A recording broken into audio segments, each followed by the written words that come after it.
ప్రకాశం జిల్లా మద్దిపాడు తహసీల్దార్ లంచం తీసుకుంటూ ఏసీబీకి చిక్కారు.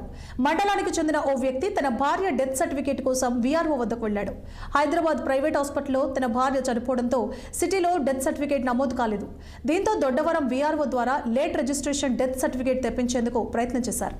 ఈ సర్టిఫికేట్ ఇవ్వాలంటే 4 లక్షలు కావాలని రెవెన్యూ అధికారులు డిమాండ్ చేసినట్లు తెలుస్తోంది. చివరికి 90,000కు ఒప్పందం కుదిరింది.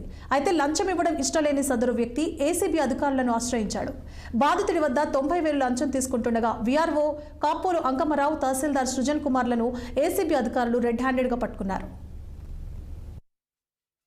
కంప్లైంట్ మేరకు ఈరోజు ఎంఆర్ఓ మద్దిపాడు మరియు వీఆర్ఓ దొడ్డవరం వాళ్ళపైన రైడ్ చేయడం జరిగిందండి.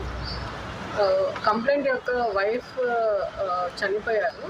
సో కంప్లైంట్ యొక్క వైఫ్ వాళ్ళ యొక్క late registration of entry proceeding issue చేయడానికి ఎంఆర్ఓ మద్దిపాడు గారు 90,000 లంచం డిమాండ్ చేశారు. ఆ ప్రొసీడింగ్స్ ఇచ్చినందుకు గాను ఈరోజు ఆయన ఇన్స్ట్రక్షన్స్ మేరకు, ఎంఆర్ఓ మద్దిపాడు గారి ఇన్స్ట్రక్షన్స్ మేరకు వీఆర్ఓ దొడ్డవరము 90,000 లంచం డబ్బులు తీసుకుంటుండగా మాకు రెస్టారెంట్గా దొరికారు. వీఆర్ఓ దొరికారా లేదా ఎట్లా మేడం? మీకు దొరికింది వీఆర్ఓనా? వీఆర్ఓ దొరికారు, ఎంఆర్ఓ వాయిస్ కూడా ఉందండి. సో ఇద్దరిని పట్టుకోవడం జరుగుతుంది. ఫస్ట్ మీరు క్యాచ్ చేసింది వీఆర్ఓ, ఫస్ట్ క్యాచ్ చేసింది వీఆర్ఓ. ఎంఆర్ఓ గారి ఇన్స్ట్రక్షన్స్ మేరకు వీఆర్ఓని డబ్బులు తీసుకోమన్నారండి. ఈ వీఆర్ఓ చెప్పాడా లేకపోతే? ఎంఆర్ఓ గారు కంప్లైంట్కి వీఆర్ఓ గారికి ఇవ్వమన్నారు. అది తీసుకుని ఆయన అరెస్ట్, ఇద్దరిని అరెస్ట్ చేసుకున్నారు.